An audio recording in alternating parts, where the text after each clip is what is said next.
Hello friend, welcome to study 18 YouTube channel. दोस्तों, study 18 के YouTube channel में आप सभी का स्वागत है। दोस्तों, आज के वीडियो में दोस्तों हम भारतीय इतिहास में जो भी दोस्तों धर्मों का उदय हुआ था उसके बारे में दोस्तों आज के वीडियो में हम पढ़ने वाले हैं। दोस्तों, मैंने इसके पिछले वीडियो में दोस्तों आपको बौद्ध धर्म के बारे में पढ़ाया था और दोस्तों वहाँ पर मैंने आपको वैष्णव धर्म के बारे में पढ़ाया था और वहाँ पर दोस्तों मैंने आपको शैव धर्म के बारे में पढ़ाया था। तो आज दोस्तों हम इस वीडियो में जो भी दोस्तों बौद्ध धर्म, जैन धर्म, शैव धर्म और वैष्णव धर्म के अलावा दोस्तों जिन जिन भी धर्मों का उदय हुआ था तो उसके बारे में दोस्तों आज के वीडियो में हम पढ़ने वाले हैं। और यहाँ पर अगर हम दोस्तों बात करें कि भारतीय इतिहास में जो भी दोस्तों नए नए धर्मों का उदय होता है मतलब उन धर्मों का उदय चाहे भारत में हुआ हो चाहे विदेश में हुआ हो, तो दोस्तों यहाँ पर आज हम तीन तीन धर्मों के बारे में देखने वाले हैं।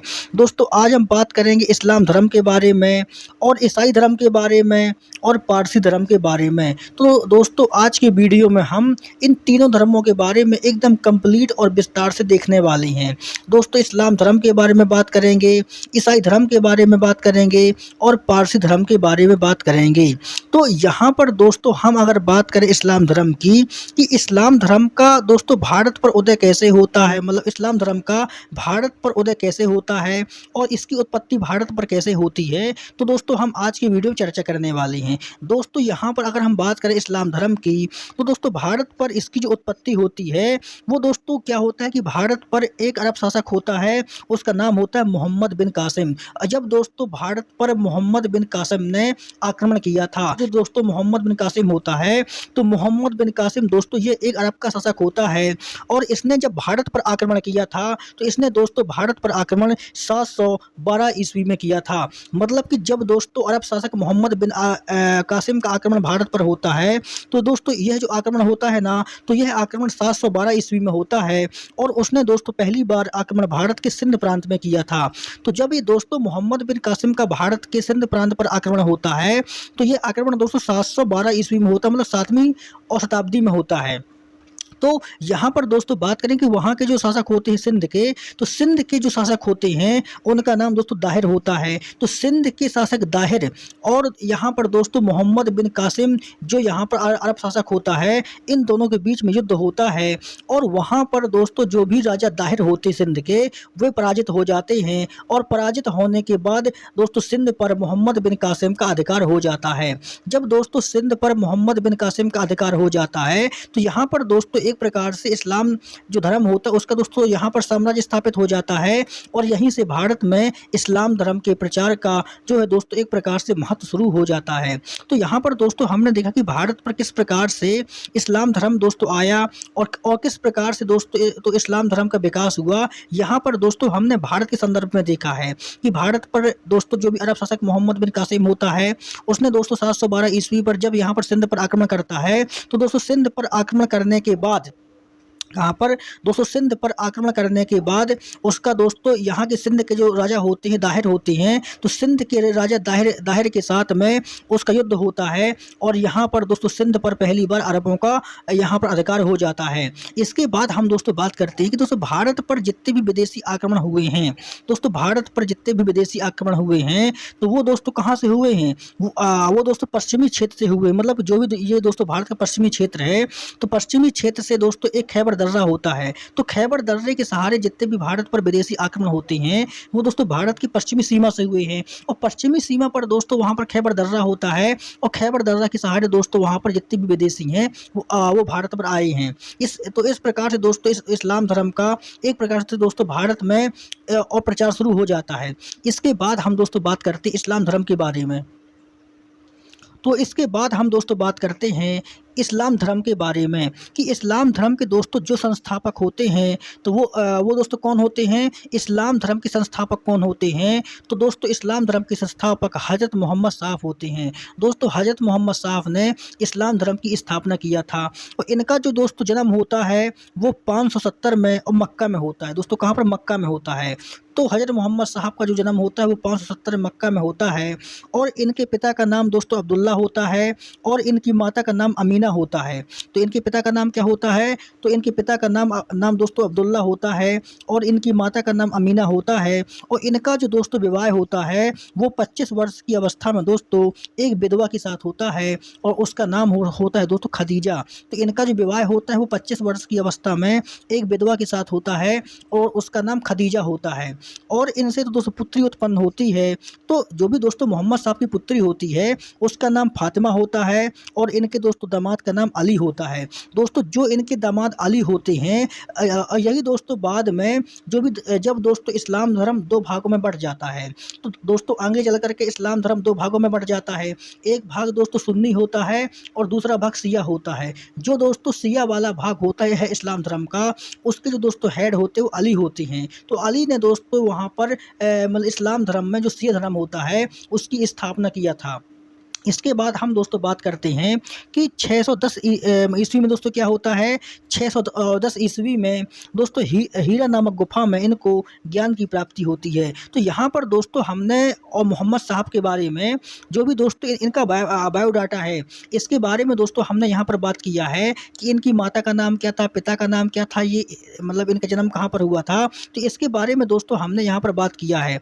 इसके बाद दोस्तों हम बात करते हैं कि दोस्तों मोहम्मद साहब को ज्ञान की प्राप्ति कैसे होती है। दोस्तों जैसे हमने जैन धर्म में पढ़ा था कि जैन धर्म में महावीर स्वामी को कैसे ज्ञान मिलता है। उसके बाद दोस्तों हमने बौद्ध धर्म में पढ़ा था कि बौद्ध धर्म में दोस्तों गौतम बुद्ध को किस प्रकार से ज्ञान मिलता है। तो यहाँ पर दोस्तों हम बात करते हैं कि जो पैगंबर साहब होते हैं दोस्तों, जो मोहम्मद साहब होते हैं, तो मोहम्मद साहब को दोस्तों ज्ञान की प्राप्ति कैसे होती है। तो इनको दोस्तों ज्ञान की प्राप्ति कैसे होती है कि 610 ईस्वी में दोस्तों ये एक प्रकार से दोस्तों तपस्या करते हैं। कहाँ पर करते हैं? तो ये हीरा नामक गुफा में दोस्तों, कहाँ पर दोस्तों, जो मक्का में एक हीरा नामक गुफा है तो वहाँ पर इनको ज्ञान की प्राप्ति होती है। जब दोस्तों इनको ज्ञान की प्राप्ति होती है तो ऐसा कहा जाता है कि इनके पास दोस्तों देवदूत आते हैं। ऊपर से क्या आते हैं? जब मोहम्मद साहब को ज्ञान की प्राप्ति होती है तो इनके पास दोस्तों देवदूत आते हैं। और देवदूत दोस्तों कौन आते हैं? उनका नाम होता है जिब्राइल। दोस्तों जो यहाँ पर जो जिब्राइल होते हैं ना, तो दोस्तों जिब्राइल देवदूत आते हैं। मतलब ऐसा कहा जाता है कि मोहम्मद साहब के पास जिब्राइल नाम का दोस्तों देवदूत आते हैं और उनके हाथों में एक किताब देते हैं और उसी किताब का दोस्तों नाम कुरान है। कि उनके हाथों में कौन सी किताब देते हैं? तो जिब्राइल दोस्तों उनके हाथों में एक किताब देते हैं और उसी किताब का नाम कुरान है। दोस्तों मतलब कुरान में 114 अध्याय हैं और 263 पद्य हैं। तो इस प्रकार से दोस्तों कुरान जो है वो दोस्तों इस्लाम धर्म का सबसे पवित्र ग्रंथ माना जाता है। इसके बाद हम दोस्तों आगे बात करते हैं। तो इसके बाद दोस्तों यहाँ पर बात करते हैं कि जब दोस्तों मोहम्मद साहब को ज्ञान की प्राप्ति हो जाती है तो दोस्तों ज्ञान की प्राप्ति के बाद ये दोस्तों 24 सितंबर और 622 ईस्वी में 24 सितंबर 622 ईस्वी में दोस्तों ये मक्का से और मदीना तक की यात्रा करते हैं। दोस्तों तो इस्लाम धर्म के जो दो स्थान हैं मक्का और मदीना, वो दोस्तों बहुत फेमस स्थान हैं। यहाँ पर दोस्तों अक्सर इस्लाम धर्म के लोग यात्रा करते हैं और यहाँ पर इस्लाम धर्म के दो यहाँ पर दोस्तों पवित्र स्थान है। कौन कौन से? मक्का और मदीना। तो मक्का और मदीना दोस्तों इस्लाम धर्म के दो पवित्र स्थान हैं और इसी की यात्रा कौन करते हैं? तो इसी की यात्रा दोस्तों मोहम्मद साहब करते हैं। जब वो दोस्तों मक्का से और मदीना तक की यात्रा करते हैं तो इस यात्रा को दोस्तों इस्लाम में मुस्लिम सम्मत कहा जाता है या इसी को हिजरी सम्मत भी कहा जाता है। तो इनकी जो दोस्तों यात्रा होती है दोस्तों इस्लाम धर्म में और मुस्लिम सम्मत कहा गया है। क्या कहा गया है? तो इस यात्रा को इस्लाम धर्म में मुस्लिम सम्मत कहा जाता है या तो हिजरी सम्मत कहा जाता है। इसके बाद हम दोस्तों बात करते हैं कि जो भी मोहम्मद साहब होते हैं दोस्तों, मोहम्मद साहब की मृत्यु कब होती है? तो मोहम्मद साहब की दोस्तों जो मृत्यु होती है वो 8 जून 632 ईस्वी में मोहम्मद साहब की मृत्यु हो जाती है। और इनकी जो दोस्तों मृत्यु कहाँ पर होती है? तो इनकी मृत्यु दोस्तों मदीना में होती है, वहीं इनको दफनाया जाता है। तो मोहम्मद साहब की दोस्तों कब्र है वो मदीना में है और उसी दोस्तों मदीना में जो इस्लाम धर्म के लोग होते हैं उनका दोस्तों एक प्रकार से वहाँ पर पवित्र स्थान है। इसके बाद दोस्तों हम बात करते हैं कि मृत्यु के बाद जो इस्लाम धर्म होता है वो दो भागों में बढ़ जाता है। दोस्तों वहाँ पर हमने जैन धर्म में भी दोस्तों बात किया कि जैन धर्म में दोस्तों जैसे महावीर स्वामी को निर्माण प्राप्त होता है तो दोस्तों जैन धर्म भी श्वेतांबर और दिगंबर दो भागों में बढ़ गया था। वैसे दोस्तों हमने जब बौद्ध धर्म आपको पढ़ाया था तो हमने बौद्ध धर्म में भी दोस्तों बात किया था कि बौद्ध धर्म में दोस्तों बौद्ध धर्म भी और यहाँ पर गौतम बुद्ध के बाद दोस्तों जब जो बौद्ध धर्म होता है तो वह भी दो भागों में बढ़ जाता है दोस्तों, हीनयान और महायान। चाँद। उसी प्रकार से दोस्तों जो भी इस्लाम धर्म होता है दोस्तों, तो इस्लाम धर्म भी दोस्तों मोहम्मद साहब के बाद यह भी 2 भागों में बँट जाता है। तो इस्लाम धर्म भी मोहम्मद साहब के बाद 2 भागों में बँट जाता है। दोस्तों जो एक भाग होता है वो सुन्नी होता है और दूसरा भाग क्या होता है, शिया होता है। दोस्तों सुन्नी संप्रदाय को दोस्तों मानने वाले कौन-कौन से लोग होते हैं? तो दोस्तों जो भी मोहम्मद साहब के कथनों और विचारों पर चलते हैं, वो दोस्तों सुन्नी संप्रदाय को मान लेते हैं। इस्लाम धर्म में सुन्नी संप्रदाय को मान लेते हैं। कौन लोग मानते हैं? जो दोस्तों मोहम्मद साहब के कई कथनों और विचारों पर चलते हैं, वो दोस्तों सुन्नी संप्रदाय को मान लेते हैं। और यहाँ के दोस्तों जो लोग होते हैं वो मोहम्मद साहब के आदर्शों पर चलते हैं। तो जो भी दोस्तों मोहम्मद साहब के आदर्शों पर चलते हैं वो सुन्नी धर्म को अपना लेते हैं। दोस्तों एक दूसरा धर्म बनता है, उसका नाम तो शिया होता है। क्या होता है दोस्तों कि जब मोहम्मद साहब की मृत्यु हो जाती है, उसके बाद दोस्तों इनके दामाद होते अली, मतलब इनकी पुत्री के पति होते हैं, इनके दामाद अली होते हैं। दोस्तों कुछ लोग क्या होते हैं कि अली को दोस्तों मोहम्मद साहब का अनुयायी मान लेते हैं। यहाँ पर दोस्तों कुछ लोग मोहम्मद साहब का जो अनुयायी मानते हैं वो अली को मान लेती हैं। और दोस्तों जब यहाँ पर मोहम्मद साहब के अनुयायी अली बन जाती हैं, तो अली दोस्तों शिया धर्म के प्रवर्तक भी बन जाती हैं। जो अली होते हैं वो शिया संप्रदाय के प्रवर्तक बन जाते हैं। और उसके बाद दोस्तों क्या होता है कि अली की दोस्तों हत्या कर दी जाती है। अली की दोस्तों हत्या कब होती है? तो अली की हत्या 661 ईस्वी में अली की हत्या हो जाती है। और अली के बाद दोस्तों इनके पुत्र आते हैं जो दोस्तों शिया संप्रदाय को आगे बढ़ाते हैं। तो इनकी भी दोस्तों जो हत्या कर दी जाती है वो 680 में कर दी जाती है। तो इनकी हत्या दोस्तों कहाँ पर होती है? अली के पुत्र दोस्तों, तो अली के पुत्र आते हैं, उनकी भी हत्या कर दी जाती है। तो इनकी हत्या दोस्तों करबला नामक स्थान पर कर दी जाती है। और करबला दोस्तों आज इराक में पड़ता है। तो अली की भी हत्या हो जाती है, अली के पुत्र की भी हत्या हो जाती है। और यहाँ पर दोस्तों एक प्रकार से जो भी शिया दोस्तों धर्म होता है उसके अनुयायी दोस्तों बढ़ते जाते हैं और इसकी शाखा भी आगे जा कर के इसका भी विकास होता है। इसके बाद दोस्तों हम यहाँ पर बात करते हैं जो भी दोस्तों सुन्नी संप्रदाय के लोग होते हैं, है ना, जो भी दोस्तों सुन्नी संप्रदाय के लोग होते हैं, तो सुन्नी संप्रदाय के लोग दोस्तों क्या होते हैं कि आगे जाकर दोस्तों मोहम्मद साहब के जो उत्तराधिकारी होते हैं, मतलब मोहम्मद साहब की दोस्तों मृत्यु के बाद क्या होता है कि यहाँ पर भी दोस्तों कुछ लोग संप्रदाय को अपनाते हैं। तो मोहम्मद साहब की मृत्यु के बाद दोस्तों इनके जो उत्तराधिकारी होते हैं उनको दोस्तों खलीफा नाम से जाना जाता है। मतलब इनके जो उत्तराधिकारी हुए हैं उनके बाद इनको खलीफा नाम से जाना जाता है। और बाद में दोस्तों क्या होता है कि बाद में 1924 में दोस्तों तुर्की के एक दो शासक होते हैं, उनका नाम कमाल पाशा होता है। तो तुर्की के दोस्तों शासक होते कमाल पाशा। तो कमाल पाशा ने दोस्तों बाद में खलीफा के पद को यहाँ पर समाप्त कर दिया था। तो इस प्रकार से दोस्तों इस्लाम धर्म जो बढ़ता है सुन्नी और शिया में, वहाँ पर दोस्तों हमने देखा कि किस प्रकार से दोनों संप्रदाय को दोस्तों विकास होता है। तो खलीफा के पद को किसने दोस्तों एक प्रकार से और समाप्त कर दिया था? तो खलीफा के पद को दोस्तों तुर्की के शासक कमाल पाशा थे। तो 1924 में कमाल पाशा ने खलीफा के पद को समाप्त कर दिया था। तो इसके बाद दोस्तों हम बात करते हैं कि मोहम्मद साहब का दोस्तों जब यहाँ पर जन्म होता है, तो मोहम्मद साहब के दोस्तों जन्म के उपलक्ष्य में दोस्तों ईद मनाई जाती है। दोस्तों इस्लाम धर्म में जब मोहम्मद साहब का जन्म हुआ था तो उसी के दोस्तों उपलक्ष्य में ईद का त्यौहार मनाया जाता है। इसके बाद दोस्तों हम आगे बात करते हैं, तो इसके बाद हम दोस्तों बात करते हैं ईसाई धर्म के बारे में। दोस्तों अभी हमने इस्लाम धर्म के बारे में पढ़ते हैं, इसके बाद दोस्तों हम बात करते हैं ईसाई धर्म के बारे में। तो ईसाई धर्म के बारे में दोस्तों अगर हम बात करें तो ईसाई धर्म की दोस्तों स्थापना किसने किया था? तो ईसाई धर्म की स्थापना ईसा मसीह ने किया था। किसने किया था? ईसाई धर्म की स्थापना ईसा मसीह ने किया था। और इनका जो दोस्तों जन्म होता है वो जेरूशलम में होता है। दोस्तों आज जो जेरूशलम है वो दोस्तों वर्तमान में इजराइल की राजधानी क्या है? तो इजराइल की राजधानी जेरूशलम है। दोस्तों जेरूशलम में एक बेतलेहम नाम का स्थान होता है, वहाँ पर दोस्तों ईसा मसीह का जन्म होता है। तो ये दोस्तों जेरूशलम क्या है? ये वर्तमान में इजराइल की राजधानी है। और इनका जो दोस्तों जब इनका जन्म होता है उसको दोस्तों आज क्रिसमस के रूप में मनाते हैं। मतलब कि जब इनका जन्म होता है उसको दोस्तों आज क्रिसमस के रूप में मनाते हैं। और दोस्तों इनकी माता का नाम मेरी होता है और इनके पिता का नाम जोसेफ होता है। और इन्होंने दोस्तों 30 वर्ष तक पढ़ाई का काम किया था। दोस्तों जो ईसा मसीह होते हैं ना वो अपने जीवन में बहुत संघर्ष करते हैं। दोस्तों इन्होंने अपने जीवन के 30 वर्ष तक दोस्तों पढ़ाई का काम किया था। उसके बाद दोस्तों ये एक प्रकार से यहाँ पर ईसाई धर्म की स्थापना करते हैं। और इसके बाद दोस्तों अगर हम बात करें कि जो दोस्तों जेरूशलम है, जो दोस्तों आज जेरूशलम है, तो दोस्तों जेरूशलम के बेतलेहम में इनका जन्म होता होता है और वहाँ पर दोस्तों ये 30 वर्ष तक बढ़ाई का कार्य करते हैं। और इनके बारे में अगर हम दोस्तों बात करें कि जो आज इजराइल है, तो दोस्तों इजराइल में 2 धर्मों का विकास होता है। वहाँ पर दोस्तों 2 धर्मों को मानने वाले उपासक रहते हैं और दोस्तों जो वहाँ पर इजराइल वाल है, वहाँ पर दोस्तों 2 धर्मों के लोग वहाँ पर उपासना करते हैं। तो वहाँ पर दोस्तों एक है यहूदी धर्म। तो दोस्तों यहूदी धर्म का जो पवित्र धार्मिक स्थल है, वह दोस्तों एक तो इजराइल है और दूसरा है ईसाई धर्म। दोस्तों ईसाई धर्म और यहूदियों का दोनों का दोस्तों जो पवित्र स्थल है वो आज क्या है, तो वो इजराइल है।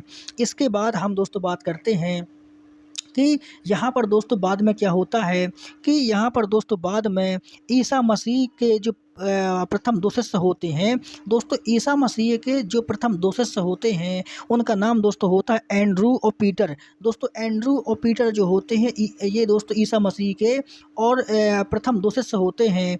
और दोस्तों बाद में क्या होता है कि यहाँ पर दोस्तों बाद में 33 ईस्वी में दोस्तों रोमन गवर्नर के द्वारा दोस्तों कौन से होते हैं, तो 33 ईस्वी में जो रोमन गवर्नर होते हैं उनका नाम दोस्तों पोंटियस होता है। तो 33 ईस्वी में दोस्तों रोमन गवर्नर पोंटियस ने ईसा मसीह को दोस्तों क्या किया था, तो ईसा मसीह को दोस्तों यहाँ पर सूली पर चढ़ा देता है। कहाँ पर चढ़ा देता है, तो ईसा मसीह को सूली पर चढ़ा देता है। और इस प्रकार से दोस्तों ईसा मसीह की दोस्तों जब मृत्यु हो जाती है उसके बाद इनका जो दोस्तों पवित्र चिन्ह होता है वो क्रॉस होता है।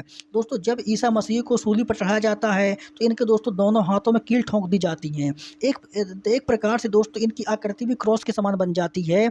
इसीलिए यहाँ पर दोस्तों जो भी ईसाई धर्म के लोग होते हैं उनका जो पवित्र ग्रंथ होता है, पवित्र जो चिन्ह होता है वो दोस्तों क्रॉस होता है। और इनका जो पवित्र ग्रंथ होता है बाइबल होता है। दोस्तों मतलब ईसाइयों का क्या होता है, तो ईसाई धर्म का जो भी पवित्र ग्रंथ है उसका नाम बाइबल होता है। इसके बाद हम दोस्तों बात करते हैं इसके इम्पोर्टेंट फैक्ट के बारे में कि ईसा मसीह में दोस्तों ये क्या होता है कि दोस्तों हर धर्म में अच्छाइयाँ होती हैं और हर धर्म की कुछ शिक्षाएँ होती हैं। जैसे वहाँ पर हमने दोस्तों बौद्ध धर्म के बारे में देखा था कि बौद्ध धर्म की दोस्तों कुछ वहाँ पर शिक्षाएँ थी कि चोरी नहीं करना है, झूठ नहीं बोलना है ना, और समय पर भोजन करना है और सही से रहना है। उसी प्रकार वहाँ पर दोस्तों जब हमने जैन धर्म के बारे में देखा था तो वहाँ भी दोस्तों कुछ अच्छी शिक्षाएँ थी, जीव हत्या नहीं करना है, झूठ नहीं बोलना है, पाप नहीं करना है। उसी प्रकार से दोस्तों ईसाई धर्म में भी कुछ अच्छी शिक्षाएं हैं।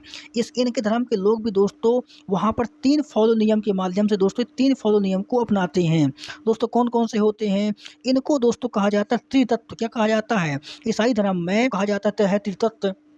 और इनके दोस्तों हम 3 फॉलो बातों की बात करें तो इन्होंने दोस्तों कहा है कि ईश्वर ही पिता है और ईश्वर ही पुत्र है और ईश्वर ही पवित्र आत्मा है। तो दोस्तों इन्होंने ईश्वर को पिता भी माना है, पुत्र भी माना है और ईश्वर को वो पवित्र आत्मा भी माना है। तो ये दोस्तों क्या है, ये दोस्तों ईसाई धर्म के कुछ यहाँ पर दोस्तों फॉलो और उपदेशक हैं। इसके बारे में हम दोस्तों आगे बात करते हैं। तो इसके बाद हम दोस्तों बात करते हैं कि अभी दोस्तों हमने देखा कि ईसाई धर्म के दोस्तों वो 3 बातें कौन कौन सी थी जिनके बारे में वहाँ पर दोस्तों ईसाई धर्म में 3 फॉलो बातों को अपनाया गया है। ईश्वर ही पिता है, ईश्वर ही दोस्तों पुत्र है और ईश्वर ही एक पवित्र आत्मा बनती है। मतलब ईसाई धर्म में जो भी चर्चों का निर्माण होता है तो उन चर्चों का निर्माण दोस्तों किस शैली में होता है इसके बारे में दोस्तों हम बात करते हैं। तो ईसाई धर्म में जो भी चर्च बनती हैं उनकी दोस्तों जो शैली होती है ना उसको दोस्तों बोलते हैं गोथक शैली।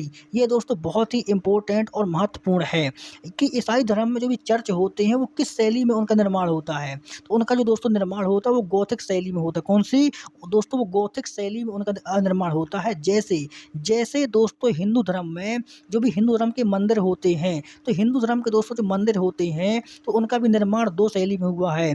एक दोस्तों द्रविड़ शैली में होता है और एक नागर शैली में होता है। उसी प्रकार जो भी दोस्तों ईसाई धर्म के और चर्च होते हैं उनका जो निर्माण हुआ है वो गोथिक शैली में हुआ है। इसके बाद हम दोस्तों बात करते हैं पारसी धर्म के बारे में। दोस्तों अब हम समझते हैं कि दोस्तों पारसी धर्म क्या है, इसके बारे में दोस्तों हम बात करते हैं। तो यहाँ पर अगर हम बात करें पारसी धर्म की तो पारसी धर्म में जो भी पैगंबर होते हैं उनको दोस्तों जरथुस्त्र कौन से हैं, तो पारसी धर्म के पैगंबर दोस्तों कौन हुए, जरथुस्त्र हुए हैं। तो ये एक ईरानी थे और इनकी जो दोस्तों फेमस किताब है यह दोस्तों इनकी एक प्रकार से जो पवित्र किताब है उसका नाम है दोस्तों जेंदा अविस्ता। क्या है, जेंदा अविस्ता पारसी धर्म की एक पवित्र किताब है और उनका ये धार्मिक ग्रंथ भी है। इसके बारे में दोस्तों बात करते हैं मूल शिक्षा कि पारसी धर्म की दोस्तों मूल शिक्षाएँ क्या हैं? इसके बारे में दोस्तों अगर हम बात करें कि पारसी धर्म में कौन-कौन सी शिक्षाओं को अपनाया गया है, तो इनकी भी दोस्तों 3 मूल शिक्षाएँ हैं। तो उनका नाम है क्या है? तो उनका नाम है दोस्तों सद्वचन और सद्विचार और सत्कार। तो सद्वचन, सद्विचार और सत्कार जो है, वो पारसी धर्म की 3 मूल शिक्षाएँ हैं। इसके बाद हम दोस्तों बात करते हैं कि इनके जो दोस्तों अनुयायी होते हैं उनको अग्नि पूजक भी कहा जाता है। तो पारसी धर्म के जो भी अनुयायी होते हैं, उनको अग्नि पूजक भी कहा जाता है। पारसी धर्म के बारे में केवल केवल इतना ही पढ़ना है। यह दोस्तों धर्म ज़्यादा बड़ा नहीं है, बहुत छोटा है। इसको मानने वाले भी बहुत कम लोग हैं। तो यहाँ पर दोस्तों आपको याद रखना कि इनकी जो किताब है, उसका दोस्तों नाम है जिंदा अविस्ता। इनके दोस्तों 3 मूल वचन हैं, वो क्या है? सद्वचन, विचार और सद्कार। इसके बाद दोस्तों हमने यहाँ पर तीनों धर्मों के बारे में कंप्लीट पढ़ा है। दोस्तों हम इसके अगले वीडियो में दोस्तों आपको हम कुषाण वंश के बारे में पढ़ाएँगे। यहाँ पर दोस्तों हमने हिस्ट्री का एक पोर्शन कंप्लीट कर दिया है। दोस्तों जो हमारा अगला वीडियो हो तो कुषाण, पल्लव और शकों के बारे में होगा। तो दोस्तों आप हमारे चैनल स्टडी 18 को सब्सक्राइब कर लीजिए, बेल आइकन को प्रेस कर लीजिए। दोस्तों मिलते हैं अगले वीडियो में और जब तक के लिए आप सभी का धन्यवाद।